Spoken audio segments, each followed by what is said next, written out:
16 सोमवार व्रत कथा। ओम नमः शिवाय। हर हर महादेव।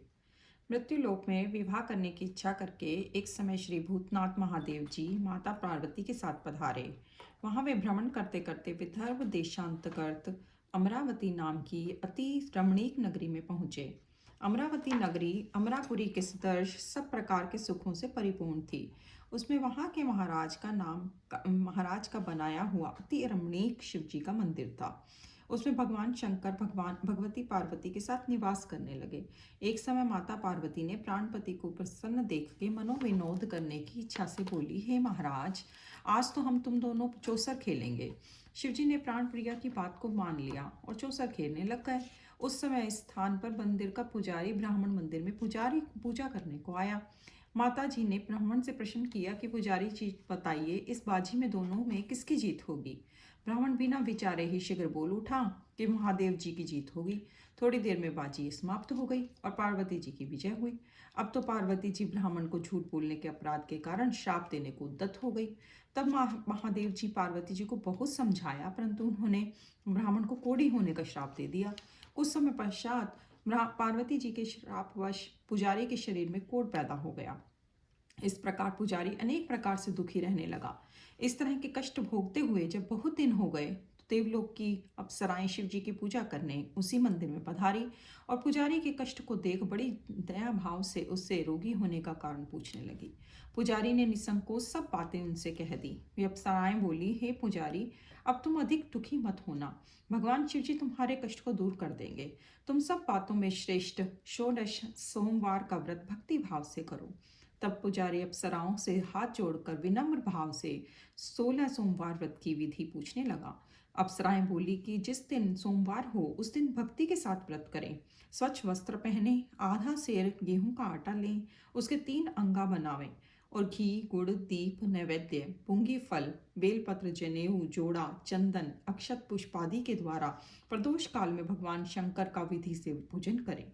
तत्पश्चात अंगाओं में से एक शिव जी को अर्पण करें, बाकी 2 को शिव जी का प्रसाद समझकर उपस्थित जनों में बांट दें और आप भी प्रसाद पावें।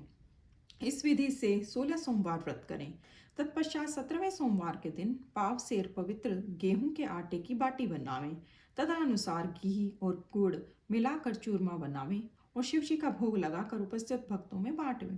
पीछे आप सकुटुंब प्रसाद ले लें तो भगवान शिव जी की कृपा से उनके मनोरथ पूर्ण हो जाते हैं। ऐसा कहकर अप्सराएं स्वर्ग को चली गई। ब्राह्मण ने यथाविधि 16 सोमवार का व्रत किया तथा भगवान शिव जी की कृपा से रोग मुक्त होकर आनंद से रहने लगा। कुछ दिन बाद जब फिर शिव जी और पार्वती जी उस मंदिर में पधारे, तब ब्राह्मण को निरोगी देखकर पार्वती जी ने ब्राह्मण से रोग मुक्त होने का कारण पूछा। तो ब्राह्मण ने 16 सोमवार व्रत कथा कह सुनाई। तब तो पार्वती जी अति प्रसन्न होकर ब्राह्मण से व्रत की विधि पूछकर व्रत करने को तैयार हो गई। व्रत करने के बाद उसकी मनोकामना पूर्ण हुई तथा उनके रूठे पुत्र स्वामी कार्तिकेय स्वयं माता के आज्ञाकारी हुए। परंतु कार्तिकेय जी को अपने विचार परिवर्तन का रहस्य जानने की इच्छा हुई और माता से बोले, हे माता जी, आपने ऐसा कौन सा उपाय किया जिससे मेरा मन आपकी ओर आकर्षित हुआ। तब पार्वती जी ने वही 16 सोमवार व्रत कथा उसको सुनाई। स्वामी कार्तिकेय जी बोले, इस व्रत को मैं भी करूंगा, क्योंकि प्रिय मित्र ब्राह्मण दुखी दिल से प्रदेश गया है, हमें उससे मिलने की बहुत इच्छा है। कार्तिकेय जी ने भी इस व्रत को किया और उनका प्रिय मित्र मिल गया। मित्र ने इस आकस्मिक मिलन का भेद कार्तिकेय जी से पूछा तो वे बोले, हे मित्र, हमने तुम्हारे मिलने की इच्छा करके 16 सोमवार के व्रत किए थे। अब तो ब्राह्मण मित्र को भी अपने विवाह की बड़ी इच्छा हुई। कार्तिकेय जी से व्रत की विधि पूछी और यथाविधि प्राप्त व्रत किया। व्रत के प्रभाव से जब वह किसी कार्यवश विदेश गया तो वहां की राजा की लड़की का स्वयंवर था। राजा ने प्रण किया था कि जिस राजकुमार के गले में सब प्रकार के हथीनी माला डालेगी, मैं उसी के साथ प्यारी पुत्री का विवाह कर दूंगा। शिवजी की कृपा से ब्राह्मण भी स्वयंवर देखने की इच्छा से राजसभा में एक ओर बैठ गया। नियत समय पर हथीनी आई और उसने जयमाला उस ब्राह्मण के गले में डाल दी। राजा की प्रतिज्ञा के अनुसार बड़ी धूमधाम से कन्या का विवाह उस ब्राह्मण के साथ कर दिया गया और ब्राह्मण को बहुत सा धन और सम्मान देकर संतुष्ट किया। ब्राह्मण सुंदर राजकन्या पाकर सुख से जीवन व्यतीत करने लगा। एक दिन राजकन्या ने अपने पति से प्रश्न किया, हे प्राणनाथ, आपने ऐसा कौन सा भारी पुण्य किया जिसके प्रभाव से हथिनी ने सब राजकुमार को छोड़कर आपको वरण किया। ब्राह्मण बोला, हे प्राण प्रिय, मैंने अपने मित्र कार्तिकेय जी के कथानुसार 16 सोमवार का व्रत किया था, जिसके प्रभाव से मुझे तुम जैसी रूपमान लक्ष्मी की प्राप्ति हुई है। व्रत की महिमा को सुनकर राजकन्या को बड़ा आश्चर्य हुआ और वह भी पुत्र की कामना करके व्रत करने लगी। शिव जी की दया से उसके गर्भ में एक अति सुंदर, सुशील, धर्मात्मा और विद्वान पुत्र उत्पन्न हुआ। माता पिता दोनों उस देव पुत्र को पाकर अति प्रसन्न हुए और उसका लालन पालन बड़ी प्रकार से करने लगे। जब पुत्र समझदार हुआ तो एक दिन उसने अपनी माता से प्रश्न किया कि माँ, तूने कौन सा तप किया है जो मेरे जैसा पुत्र तेरे गर्भ से उत्पन्न हुआ है। माता ने पुत्र का प्रबल मनोरथ जान के अपने किए हुए 16 सोमवार व्रत को विधि के सहित पुत्र के सम्मुख प्रकट किया। पुत्र ने ऐसे सरल व्रत को सब तरह के मनोरथ पूर्ण करने वाला सुना तो वह भी इस व्रत को अधिकार पाने की इच्छा से हर सोमवार को यथाविधि व्रत करने लगा। उसी समय एक देश के वृद्ध राजा के दूतों ने आकर उसका एक राजकन्या के लिए वर्ण किया। राजा ने अपनी पुत्री का विवाह ऐसे सर्वगुण संपन्न युवक के साथ करके बड़ा सुख प्राप्त किया। वृद्ध राजा के दिवंगत हो जाने पर यही ब्राह्मण बालक गद्दी पर बिठाया गया, क्योंकि दिवंगत भूप के कोई पुत्र नहीं था। राज्य का अधिकारी होकर भी वह ब्राह्मण पुत्र अपने 16 सोमवार के व्रत को करता रहा। जब 17वां सोमवार आया तो विप्र पुत्र ने अपनी प्रियतमा से सब पूजन सामग्री लेकर शिवालय में चलने के लिए कहा, परंतु प्रियतमा ने उसकी आज्ञा की परवाह नहीं की। दास दासियों द्वारा सब सामग्रियां शिवालय भिजवा दी गई और आप नहीं गई। जब राजा ने शिवजी का पूजन समाप्त किया तब एक आकाशवाणी राजा के प्रति हुई। राजा ने सुना कि हे राजा, अपनी इस रानी को राजमहल से निकाल दे, नहीं तो तेरा सर्वनाश कर देगी।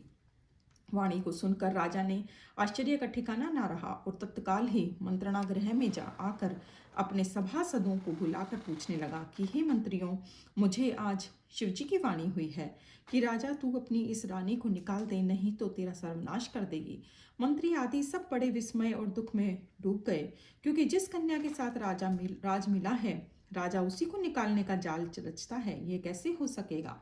अंत में राजा ने उसे अपने यहाँ से निकाल दिया। रानी दुखी हृदय से भाग्य को कोसती हुई नगर के बाहर गई। बिना पत्र त्राण, फटे वस्त्र पहने, भूख से दुखी धीरे धीरे चलकर एक नगर में पहुंची।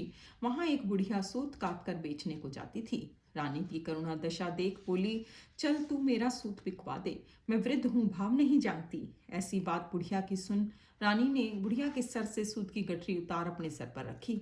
थोड़ी देर बाद आंधी आई और बुढ़िया का सूत पोटली के सहित उड़ गया। बेचारी बुढ़िया पछताती रह गई और रानी को अपने साथ से दूर रहने को कह दिया। अब रानी एक तेली के घर गई तो तेली के सब मटके शिवजी के प्रकोप के कारण चटक गए। ऐसी दशा देख तेली ने रानी को अपने नगर से निकाल दिया। इस प्रकार रानी अत्यंत दुख पाती हुई सरिता के तट पर गई तो सरिता का समस्त जल सूख गया। तत्पश्चात रानी एक वन में गई। वहां जाकर सरोवर में सीढ़ी से उतर पानी पीने को गई। उसके हाथ से जल स्पर्श होते ही सरोवर का नील कमल के सदृश जल असंख्य कीड़ोंमय गंदा हो गया। रानी ने भाग्य पर दोषारोपण करते हुए उस जल को पान करके पेड़ की शीतल छाया में विश्राम करना चाहा। वह रानी जिस पेड़ के नीचे जाती, उस पेड़ के पत्ते तत्काल ही गिरते गए। वन सरोवर जल की ऐसी दशा देखकर गऊ चराते ग्वालों ने अपने गुस्साई से, जो उस जंगल में स्थित मंदिर में पुजारी थे, कही। गुसाई जी के आदेशानुसार ग्वाले रानी को पकड़कर गुसाई के पास ले गए। रानी की मुख कांति और शरीर शोभा देख गुसाई जान गए, यह अवश्य ही कोई विधि की गति की मारी कोई कुलीन अबला है। ऐसा सोच विचार पुजारी ने रानी के प्रति कहा कि पुत्री, मैं तुमको पुत्री के समान रखूंगा, तुम मेरे आश्रम में ही रहो, मैं तुमको किसी प्रकार का कष्ट नहीं होने दूंगा। गुसाई के ऐसे वचन सुन रानी को धीरज हुआ और आश्रम में रहने लगी। परंतु आश्रम में रानी जो भोजन बनाती उसमें कीड़े पड़ जाते, जल भर के लावे उसमें कीड़े पड़ जाते। अब तो गुसाई जी भी दुखी हो गए और रानी से बोले कि हे बेटी, तेरे पर कौन से देवता का कोप है जिससे तेरी ऐसी दशा है। पुजारी की बात सुन रानी ने शिवजी की पूजा करने न जाने की कथा सुनाई। तो पुजारी ने शिवजी महाराज की अनेक प्रकार से स्तुति करते हुए रानी के प्रति बोले कि पुत्री, तुम सब मनोरथों के पूर्ण करने वाले 16 सोमवार व्रत को करो, उसके प्रभाव से अपने कष्ट से मुक्त हो सकोगी। गुसाई की बात सुनकर रानी ने 16 सोमवार व्रत को विधिवत संपन्न किया और 17वें सोमवार को पूजन के प्रभाव से राजा के हृदय में विचार उत्पन्न हुआ कि रानी को गए बहुत समय व्यतीत हो गया। न जाने कहाँ कहाँ भटकती होगी, ढूंढना चाहिए। यह सोचकर रानी को तलाश करके चारों दिशाओं में दूत भेजे। वे तलाश करते हुए पुजारी के आश्रम में रानी को पाकर पुजारी से रानी को मांगने लगे, परंतु पुजारी ने उनसे मना कर दिया। तो दूत चुपचाप लौटे और आकर महाराज के सम्मुख रानी का पता बतलाने लगे। रानी का पता पाकर राजा स्वयं पुजारी के आश्रम में गए और पुजारी से प्रार्थना करने लगे कि हे महाराज, जो देवी आपके आश्रम में रहती है वह मेरी पत्नी है। शिवजी के कोप से मैंने उसको त्याग दिया था। अब इस पर से शिव का प्रकोप शांत हो गया है, इसलिए मैं इसे लिवाने आया हूँ। आप इसे मेरे साथ चलने की आज्ञा दे दीजिए। गुसाई जी ने राजा के वचन को सत्य समझकर रानी को राजा के साथ जाने की आज्ञा दे दी। गुसाई की आज्ञा पाकर रानी प्रसन्न होकर राजा के महल में आई। नगर में अनेक प्रकार के भदावे बजने लगे। नगर निवासियों ने नगर के दरवाजे पर तोरण व बंदवारों से विविध विधि से नगर सजाया। घर घर में मंगल गान होने लगे। पंडितों ने विविध वेद मंत्रों का उच्चारण करके अपने राजरानी का आह्वान किया। ऐसी अवस्था में रानी ने पुनः अपनी राजधानी में प्रवेश किया। महाराज ने अनेक तरह से ब्राह्मणों को दान आदि देकर संतुष्ट किया। याचकों को धन धान्य दिया। नगरी में स्थान स्थान पर सदा व्रत खुलवाए, जहाँ भूखों को खाने को मिलता था। इस प्रकार से राजा शिवजी की कृपा का पात्र हो राजधानी में रानी के साथ अनेक तरह के सुखों का भोग करके सोमवार व्रत करने लगे। विधिवत शिव पूजन करते हुए लोक में अनेक सुखों को भोगने के पश्चात शिवपुरी को पधारे। ऐसे ही जो मनुष्य मनसा वाचा कर्मणा द्वारा भक्ति सहित सोमवार का व्रत पूजन इत्यादि विधिवत करता है, वह इस लोक में समस्त सुखों को भोग कर अंत में शिवपुरी को प्राप्त होता है। यह व्रत सब मनोरथों को पूर्ण करने वाला है। बोलो शिवजी भगवान की जय। बोलो माता पार्वती की जय। हर हर महादेव।